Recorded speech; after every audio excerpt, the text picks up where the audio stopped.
How will I die? If I stay put, there will be no pain. I will finish typing this out and go into the kitchen to fix one last gin and tonic. I'll pop one last pill of Z into my mouth, wash it down with the cocktail, and have a seat as the warmth rushes over me. I won't see them coming, and I won't know how they do it, but it will happen mercifully quick, like flipping a light switch, and then there will be nothing. But if I run, it will take much longer, and the pain will grow so large that it will claw through the calming embrace of the Z and fill my last moments alive with the sounds of my own anguished screams. The Miracle Rock. The rock that fell one evening from outer space and landed in Andre Phillips' backyard didn't look particularly unusual, but it cured the man of cancer.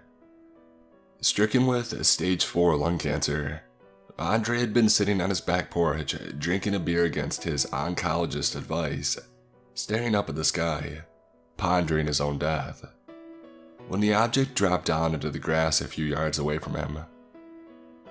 Right away, I felt it in my head, he later reported. Felt it all over, like I had been purified, mind, body, and soul. A second chance, a gift from God. Andre bought a special display case for the meteorite that had saved his life, and he kept it in his bedroom to pray beside every night. However, the Miracle Rock did not stay there for long, as a week after it landed in Andre's yard, it went missing, along with Andre himself. Before his disappearance, Andre had contacted a number of news outlets with the story of his miraculous recovery. Only one reporter had taken him seriously, and not for very long. When she followed up with the doctors who had treated Andre, they all denied that anything out of the ordinary had happened. They insisted that the cancer had not been that far advanced, which was a lie, and that, while rare, lung cancer was sometimes able to be cured, if caught early enough. The reporter, though not very experienced, got the sense that the doctors weren't telling her the truth, and further, that they wanted to tell the truth, but something was preventing them. Still, there was nothing that she could do, and her producer killed the story the day before Andre went missing. And so the public never heard the story of Andre Phillips and his Miracle Rock, and that was very much by design. Strange Elements. The invitation was passed on through my former mentor, an old and distinguished professor. They had asked him for the best chemist he knew, and much to my embarrassment, when he told me, he had named me. Who they were wasn't entirely clear to him, nor was the exact nature of the project. But the man he had spoken to, who called himself the director of the project, had seemed deeply knowledgeable and with easy access to deep resources. To demonstrate his resourcefulness, the director had apparently placed a tidy sum of money in my bank account without my knowledge. "He says the money's yours either way, Sally," said my mentor over the phone. "He says there's a lot more where that came from if you accept. And beyond that, a scientific mystery unlike the world has ever known, plus a state-of-the-art lab to work through it in. It sounds pretty intriguing if you ask me. If I were 15 years younger, I would be all over it myself." I was indeed intrigued, and so I agreed to travel to Maine, where the research was to be conducted. The facility where I would end up living and working for the next 3 months was located in Brooks, Maine, a little township only a few miles off the bustling coast. But those few miles made all the difference between some semblance of civilization and the deep wilderness. After a drive down a long dirt road, cut narrowly through a forest, I arrived there in my rental car. It lived up to all the cliches of a top-secret research facility. There is a guard station in front of a gate, with barbed wire on top. Beyond that, the building itself looking cold and lifeless, juxtaposed before the rolling lush green hills. The guard there was conspicuously armed. I handed him my ID and looked up into the video camera that was glaring down at me. He let me pass and I drove on to the parking lot. There, a second armed man escorted me to the entrance of the building. I waited while he entered a code into the keypad, swiped his access card, and finally proffered his eye for a retinal scan.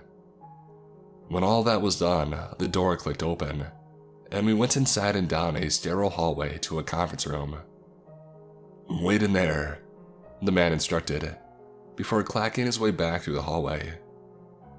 I looked in through the open door to see a dozen eyes peering at me, and I stepped inside. "We don't know what it is any more than you do," offered an attractive-looking man leaning back in an office chair. "In case you were wondering." He put me at ease somehow. "I'm Sally Matthews," I announced. "Chemist." "Charlie Bohr," said the man. He smiled warmly. "No relation to Niels, except I am a physicist with a special interest in quantum mechanics. Go figure." "He says the exact same thing to every person who walks in the door," observed a woman sitting on the other side of the table. "Are you saying that I'm a bore?" asked Charlie, raising an eyebrow. "I have only myself to blame for that," said the woman, trying to suppress a grin. "Anyway, Denise Chang, I study the stars. It's nice to meet you, Sally." "Stop me if you've heard this one before," said Charlie. "A chemist, a physicist, and an astronomer walk into a secret research facility, along with a geologist, an oncologist, and oh, no. Sorry, Miles, I remember your name, but I'm drawing a blank on your field of interest." "Psychology," said the man named Miles. Something about him weirded me out the moment that I noticed him. Maybe because I was already so tense, and he had an icy demeanor, in stark contrast to Charlie's cheerful gregariousness. "Right," said Charlie. "A psychologist, of course. What project doesn't have a geologist and a psychologist working side by side? Those rocks, you know. Lots of mother issues to work through." Miles looked down at his fingernails, and then up to an empty corner of the ceiling. The geologist opened his mouth to introduce himself, but was cut off when another man entered the room, carrying a stack of hazmat suits. He set the suits on the conference table and said, "Put these on," and then he left. I never did find out the geologist's name or the oncologist. They were both gone within a week and I never saw them again, either in the physical world or what we came to call Z-World. Perhaps I'll see them again soon, in the afterlife. After we suited up, somebody rolled a cart into the room. There was a small rock in the cart. "It's a meteorite," said Denise, her voice sounding sharp and clear despite the coverings around her head and mine. I noticed that sound was coming in high definition from all around. I was suddenly aware of every little hum in the room, and could pinpoint its precise location. The meteorite has special properties, I realized. Right now, it's somehow heightening my senses. They want us to figure out how that is, and see if they can harness that power to their own ends. "This meteorite has special properties," said the man who had wheeled the cart in. "It has cured a man of stage 4 lung cancer. It's your job to figure out what it is, how it did that, and what else it's capable of." "Impossible," muttered the oncologist. I remember thinking, that guy's not going to last long. Charlie, Denise, and I ended up getting along splendidly. We each did our work separately, but would get together later to talk about it. It was hard not to be excited. It wasn't like anything any of us had ever encountered. It didn't take long for me to grasp this. On my first day of work, I ran an X-ray fluorescence analysis on a sample of the meteorite in order to determine which chemical elements it consisted of. On the first run, it was apparent that there was an abundance of nickel and iron in the sample, as Denise had told me to expect. But there were also two sets of energy peaks that didn't quite correspond to any known elements. One was close to the K line of thulium, and the other was close to the L line of arsenic, but not quite close enough. It was a baffling result, especially since, as the director had promised, the equipment was state-of-the-art. I ran a second test on the same sample, lowering the setting on the generator and increasing low-end resolution. The same two unidentified sets of peaks were there, but now nickel and iron were gone from the picture. In their place was titanium and zinc. It was as if when I wasn't looking, the element had suddenly changed into something else. The same thing happened on the third analysis, and on 3 more tests using a different sample. Finally, I used a different portable machine on a third sample, and it too returned the same results. The 2 sets of peaks indicating an unknown element remained, while the other elements kept shifting their fundamental natures. After pursuing the possibility that I was looking at a completely novel chemical element, I realized that the energy peaks I was looking at would have to be coming from outer shell movements, and that inner shell movements were literally off the charts. This would make the mystery element far heavier than any known element, which meant that it should have decayed in an instant, but it didn't.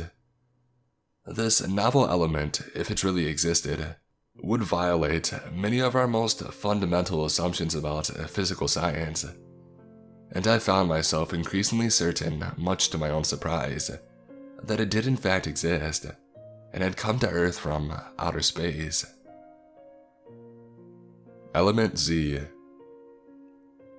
For their part, Denise and Charlie were making progress in the same direction.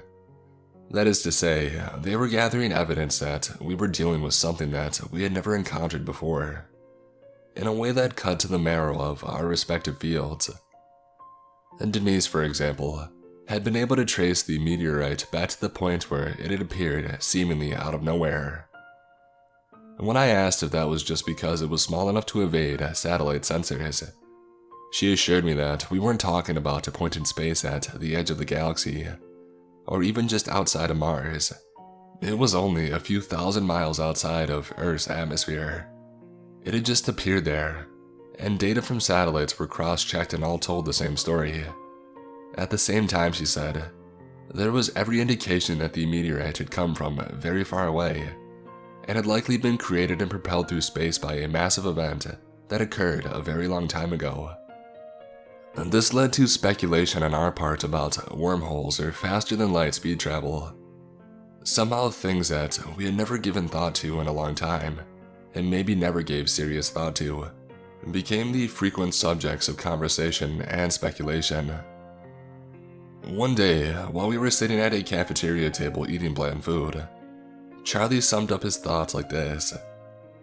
Reality would rather blow itself up than change, and when it does change, it blows itself up beforehand anyway, I guess as a sort of protest. But that's not what's happening here.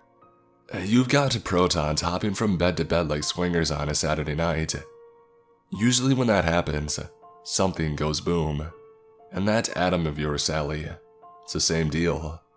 That thing should be as unstable as a swinger on a Sunday morning after a Coke binge. But it's not. What are you calling it anyway? The atom. I had in fact thought of a name. Z, I said. I'm a periodic table kind of girl, and since we don't know the number, I've been calling it by the stand-in for the atomic number, Z. That's very charming, said a flat voice from behind me. I turned and saw that it was Miles, the psychologist. Element Z. I rather like that. After speaking, Miles walked off, disappearing into the hallway. Jesus, that guy gives me the creeps, said Denise, echoing my thoughts exactly. What's he even doing here? I found out a partial answer to Denise's question the following day, when I received a message on the internal server instructing me to report to Miles' office at 4 p.m. that afternoon. It was the first of what would be a mandatory bi-weekly session with Miles. I would sit there for an hour, my skin crawling almost the entire time, while he probed me with questions. For the most part, they were fairly straightforward, about how I was feeling on a day-to-day basis, and my discomfort was mainly due to Miles himself, who I came to think of as somehow reptilian. But he would always throw in a few questions that chilled me directly. Sally, if it meant saving many lives and progressing the common goals of humanity, do you think you would have it in you to slit Charlie's throat in the night while he slept? Or, suppose Denise grew jealous of you in some way and attacked you from behind with a heavy object. Would you be able to neutralize her? I don't mean physically. I mean, would you have the psychic fortitude to kill somebody who meant to kill you? Or, tell me about your sexual fantasies, Sally. Whom do they involve? Are you sexually attractive to anyone at this facility? Those questions made me deeply uncomfortable, but I wasn't sure what to do about them, so I always gave non-committal answers and tried to change the subject. There was no HR department to complain to. By then, it was just the four of us, Charlie, Denise, Miles, and me, living there together. There was a small kitchen staff and a custodial staff, and of course, the armed guards who prowled the halls at all times. Somehow I felt that they weren't there to help me. And then there was the director, wherever and whoever he was. But the director was the one who insisted that we all have sessions with Miles twice a week. I got the sense that complaining to him via the internal server would get me nowhere, except maybe off the project, which was the last thing that I wanted. As high as God. I came under mounting pressure to produce results. That was the word that the director used in his communications with me, and it meant that he wanted me to get Element Z into a form where one of the four of us researchers could ingest it. He insisted that it be one of us, since we were the only ones who knew the details surrounding the project.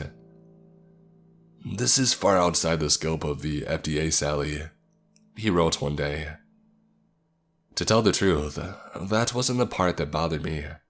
I was ready to go all the way with my exploration, including swallowing a pill of Z without knowing what exactly it was, without having the faintest idea about what it was. I also had an almost mystical confidence that such a pill by itself would do no harm. After all, I had experienced some of its effects simply by being near it already, and I had heard the story of how it had cured a man of cancer. The difficult part was that I couldn't physically separate Element Z out from the other elements, which were often toxic to people, and it could be lethal when the doses required to carry them with even a trace amount of Z.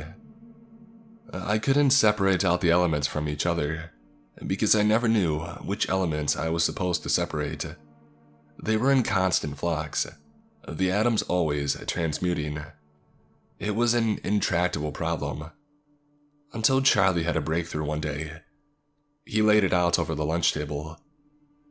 You ladies know what an interference pattern is. When two or more waves cross each other's paths and so create a new pattern of peaks and troughs. Sure, said Denise, popping a tater tot into her mouth. What about it?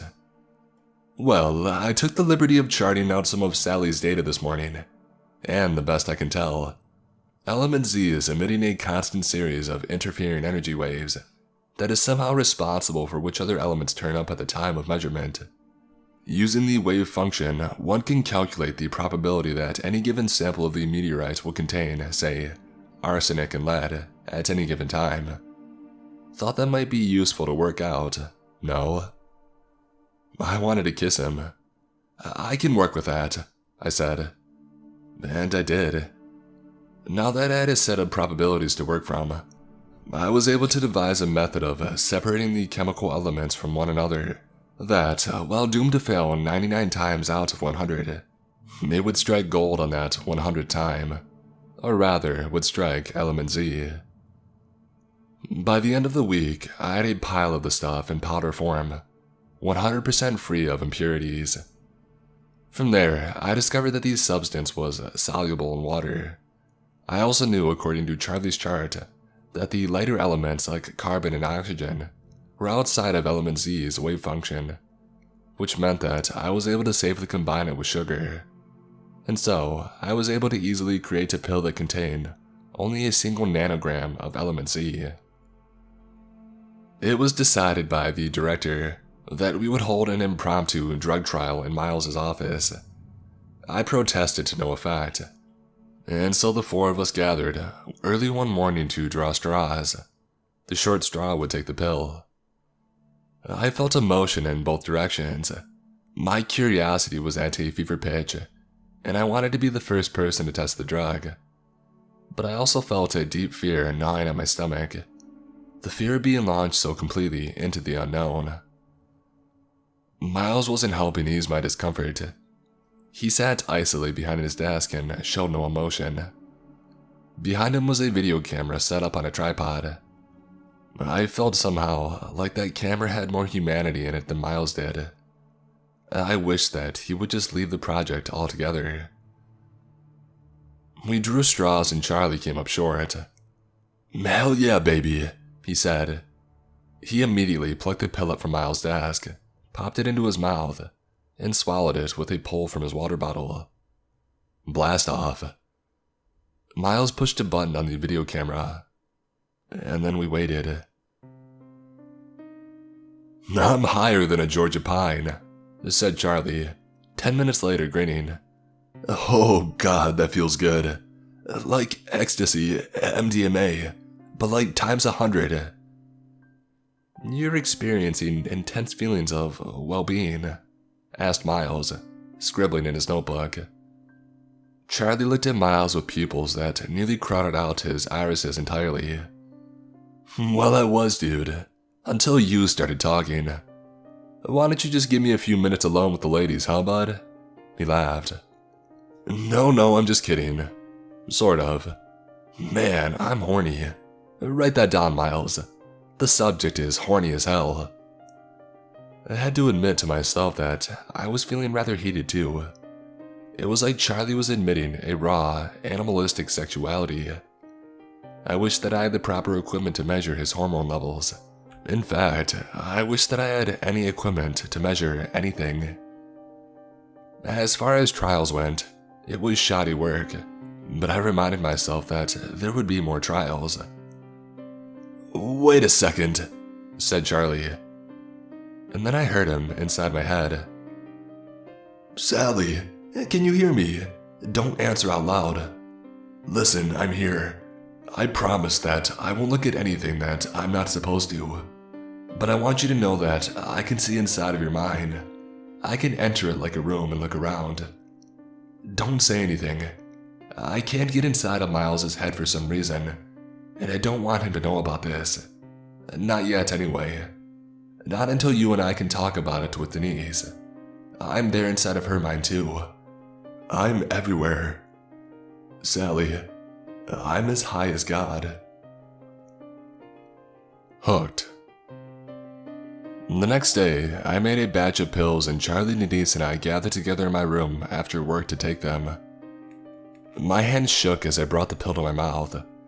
I knew that it would feel wonderful, but I was also terrified at the prospect of having an experience so far outside of anything I had ever known. I began to feel the effects 10 minutes after taking the pill.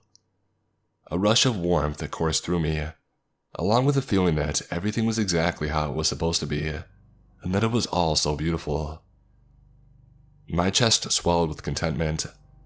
A restless energy took over my body, but I also had the sense that I could sit still and do absolutely nothing and be completely happy.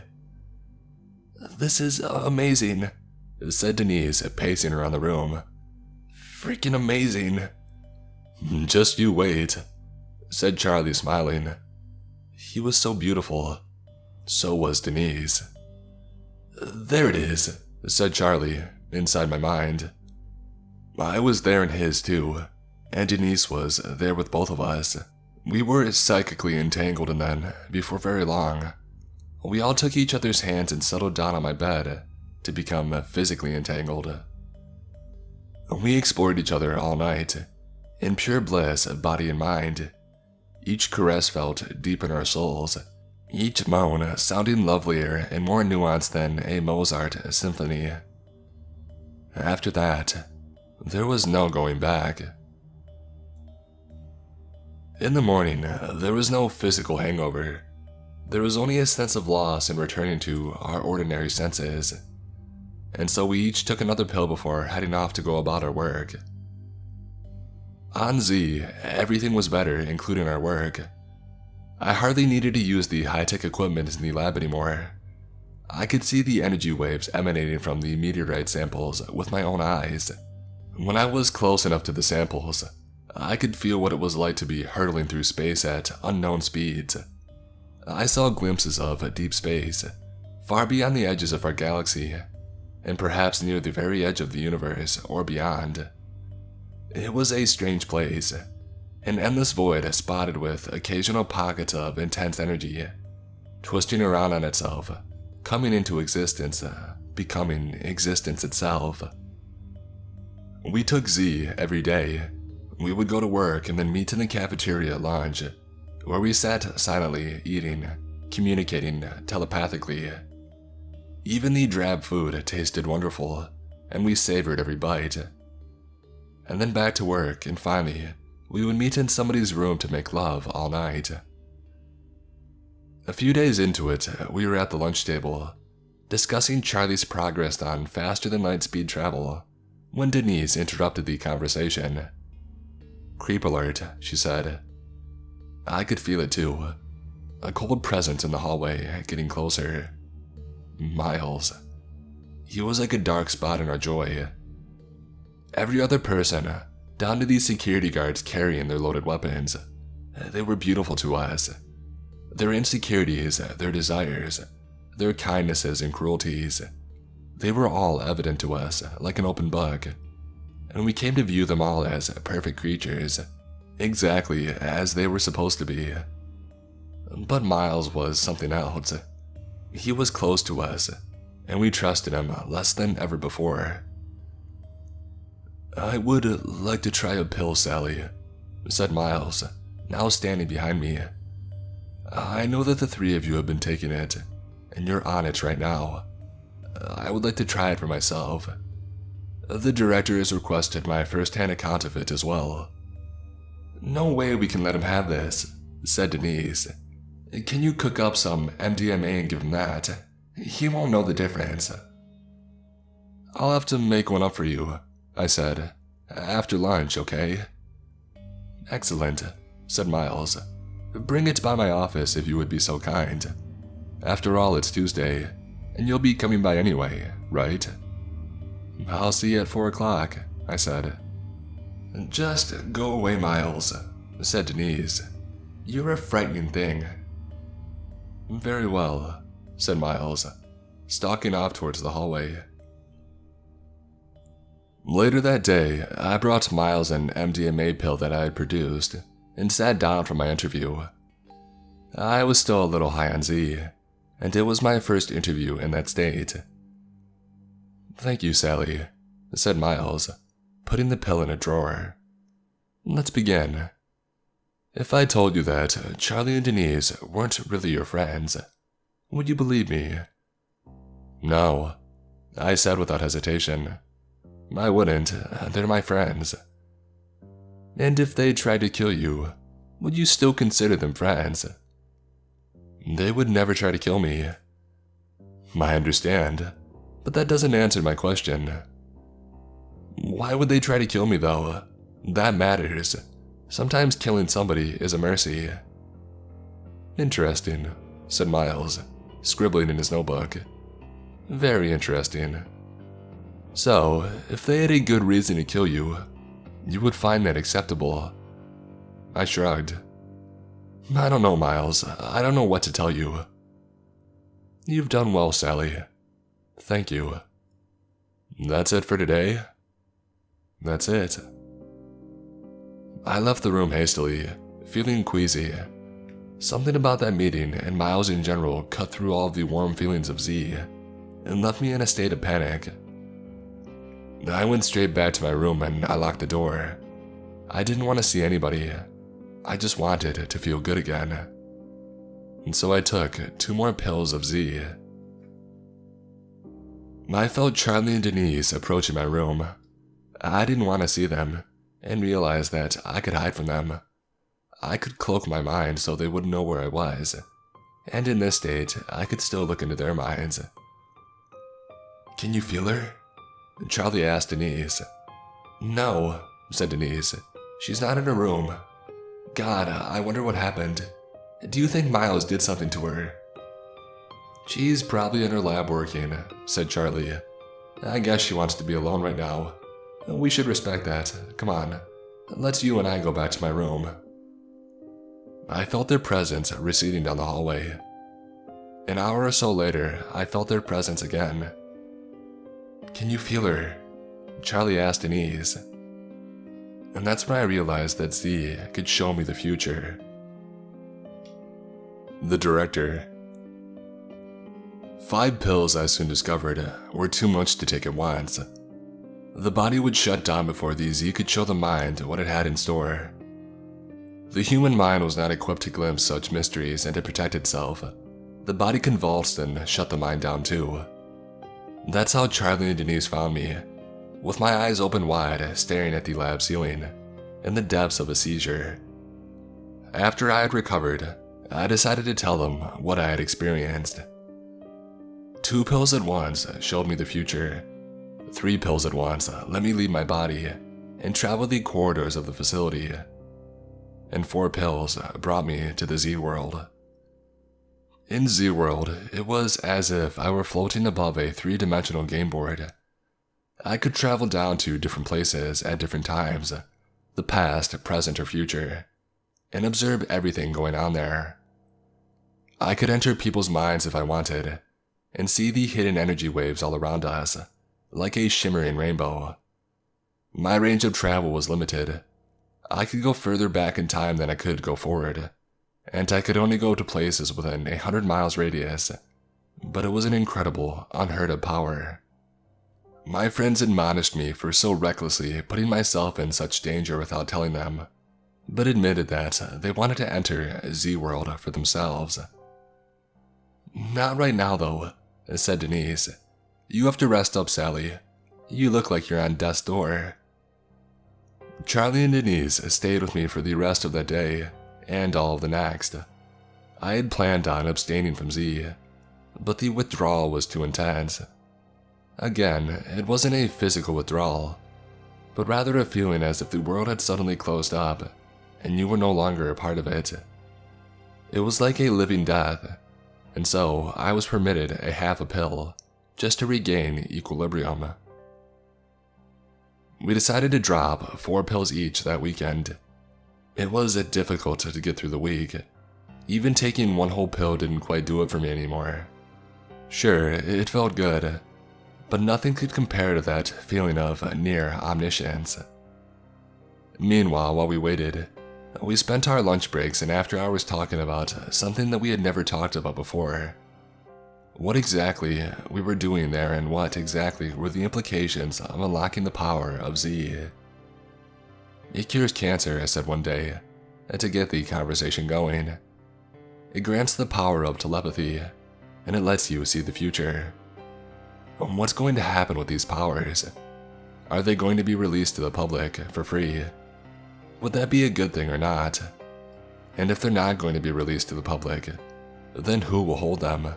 And to what ends? We need to find out who the director is, said Denise in response. Is he a part of the government, the military? Is he a venture capitalist? If we can find out who the director is, that will answer a lot of our questions. Something tells me we're not going to like the answer, said Charlie. Think about it. The first time we heard about this thing, and the fact that it can cure cancer, was right here. What about the guy whose cancer was cured? How come he didn't tell the story to everybody that he knew? How come it wasn't plastered all over the nightly news? Because somebody wanted to suppress the story. Because somebody was able to suppress the story. And by the time the weekend came around, we had a plan. The sensation of entering Z World was terrifying if you weren't expecting it, and even if you were. You went from feeling every nerve in your body lit up with pleasure to feel yourself being pulled away from yourself. It was like your brain was being pulled apart into two aspects. The physical one, that regulated body functions, and the extra physical one, where consciousness lived. You were split in two, and felt yourself lifting up even as you knew that you were sitting still. The three of us met in the clouds, high above the research facility, looking down on the sprawling hills of Brooks, Maine. The plan was to travel back to the place in time where the meteorite had first landed, which information Denise knew well. We reasoned that if we followed news of the meteorite's landing, we would eventually run into the director. "Focus," I said. "Repeat the coordinates and the time over and over again, together." We did this, and soon found ourselves on a porch next to a man who was drinking a beer and staring up at the sky. He was thinking about all of the mistakes he had made in his life, and all of the people he had hurt and how much he wished he could make it all right, and how it was impossible to do that. But there was time enough to maybe make a few things right. That was all he wanted. The meteorite fell and we sensed the change in him right away. We knew what it was, but he didn't. We stayed with him that night and followed him to the hospital the next day. There we split off. I went back with Andre Phillips to his home, while Denise and Charlie stayed at the hospital and traced the news as it spread among doctors. The whole time that I was with him, I could feel the utter joy pouring out of Andre. He truly did view his cure as a second chance at life, and made good on his plan to make amends wherever he could. He was a beautiful soul, and a lonely one, and I ached for him the entire week that I followed him. On the last night of Andre's life, Charlie and Denise had appeared next to me in Andre's room. "It's Miles," said Charlie. "Miles is the director. He's part of a secret military branch involved in developing mind control techniques, among other things, and he's here now." We watched, helpless to change anything, as Miles crept into Andre's room and smothered the man with a pillow. Power trip. We came back to our bodies. Miles was sitting there in my room, swirling a glass of scotch around. I tried as I had many times to penetrate Miles' mind, and was met only with a cold spot. That was when I realized. "That's right, Sally. I've been on Z since the day you figured out how to make it ingestible." He smiled and took a sip of scotch. "You could all be dead, you know. It would have been very easy at any time. Truly, I don't need anything more from you. I have Z, and that's quite enough." "So why are we still alive then?" asked Charlie. "Well, despite what you think, I'm not a monster. What the three of you managed to achieve is remarkable. I'm not one to steal the fruits of someone's labors without due compensation. So, here's the offer. If you stay here and see if you can extract anything else useful from this substance, then you will have a lifetime supply of Z, regardless of if you manage to make further discoveries or not. But you must never tell anyone about anything remotely related to Z. That's the offer." "And if we refuse?" asked Denise. "What do you think?" said Miles. He took another sip of his scotch. "What are you going to do with it?" I asked. "Will you release it to the world?" "Nothing too dramatic. It will serve the United States' interests. And no, the world will never know it exists." "It can cure cancer," I said. "Surely that's in the interest of the United States." We can't have the public going around reading each other's minds, Sally. We can't have people knowing that's possible. Maybe there's a way to separate out the effects, said Denise. Maybe we can cure cancer without the mind reading. Then stay and work on that, said Miles. I didn't need to be a mind reader to know what Miles was thinking. But even if we did do that, you would never allow it into the world. Because somebody could take the cancer drug and work from there to produce a mind-reading drug. Miles scowled. It was the first time I had seen any trace of emotion on his face. It's your choice. Stay here and get high and screw each other all day. Or die. His face relaxed back into its default, icy posture, and he stood up. Discuss it amongst yourselves if you must. Meanwhile, I have other business to attend to.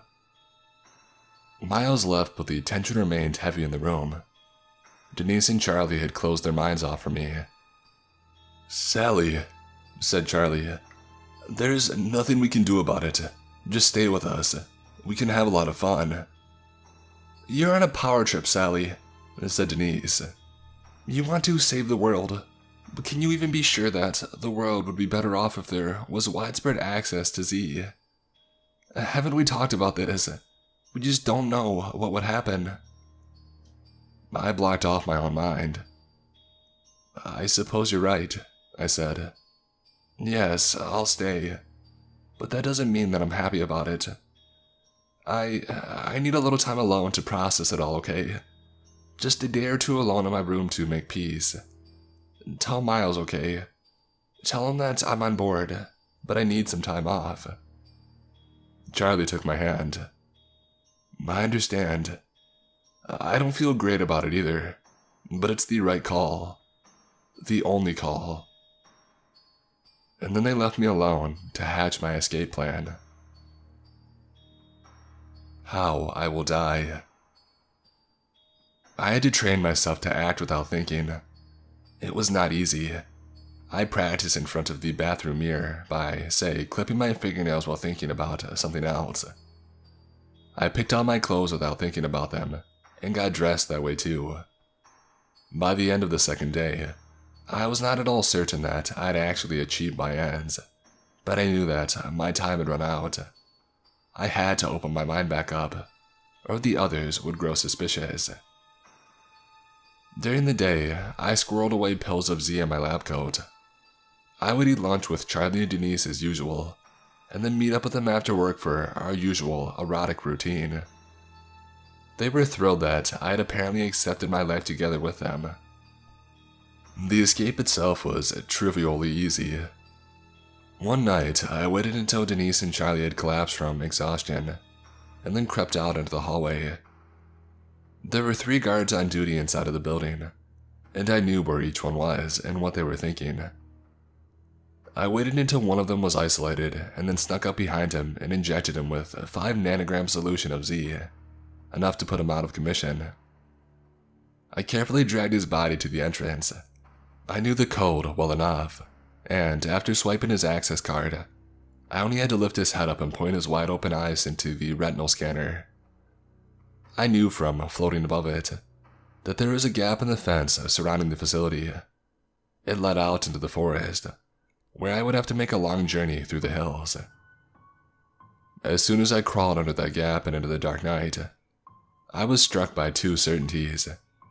First, that I was free, and second, that I would soon be dead. In every future I have seen, I am murdered. There is no escaping it. This course I've been on now is the one where I live the longest. I also know that this is the only channel through which I can tell the world about Z. I won't be alive to know if you believe me, or if you'll be able to do anything about it. I only know that any channel other than telling the public directly is closed off by Miles' far-reaching stranglehold. My mentor, the one who initially had reached out to me about the project, has gone missing. In an hour, I will be dead. How exactly I die is my choice. After I finish typing this and send it out, I can go into the kitchen of this little cottage and mix myself a gin and tonic. I will pop one more pill of Z and feel the warmth rush over me. They'll come in somehow and kill me quickly. My guess is that it will be a bullet to the back of my head. Or I can run. If I do that, a dark blue RAV4 will ram into the side of my little Civic. The impact of the crash will crack several of my ribs and set shattered glass flying against my face. I will play dead. Charlie will exit the RAV4 and open my door to douse my corpse with gasoline. I will stab him in the gut with a kitchen knife. He won't see it coming, because in his vision of the future, I'm already dead from the crash. He'll stagger back and I'll leap out of the car. Through the pain, I'll grab Denise around the neck. I'll strangle her as hard as I can, but before I can kill her, Charlie will pull the knife from his stomach and will bring it down into my back again and again. I will roll off of Denise and look up at them, unable to stop myself from screaming in pain as blood pours out of my mouth. My last moments of life will be filled with pain and anguish unlike I've ever felt. But before I die, I will look into the eyes of my former friends, and I will see misery there, guilt and doubt and despair. They will have to face up to what they become. I will know. And then it will all go dark for me. The Civic is gassed up and ready to go.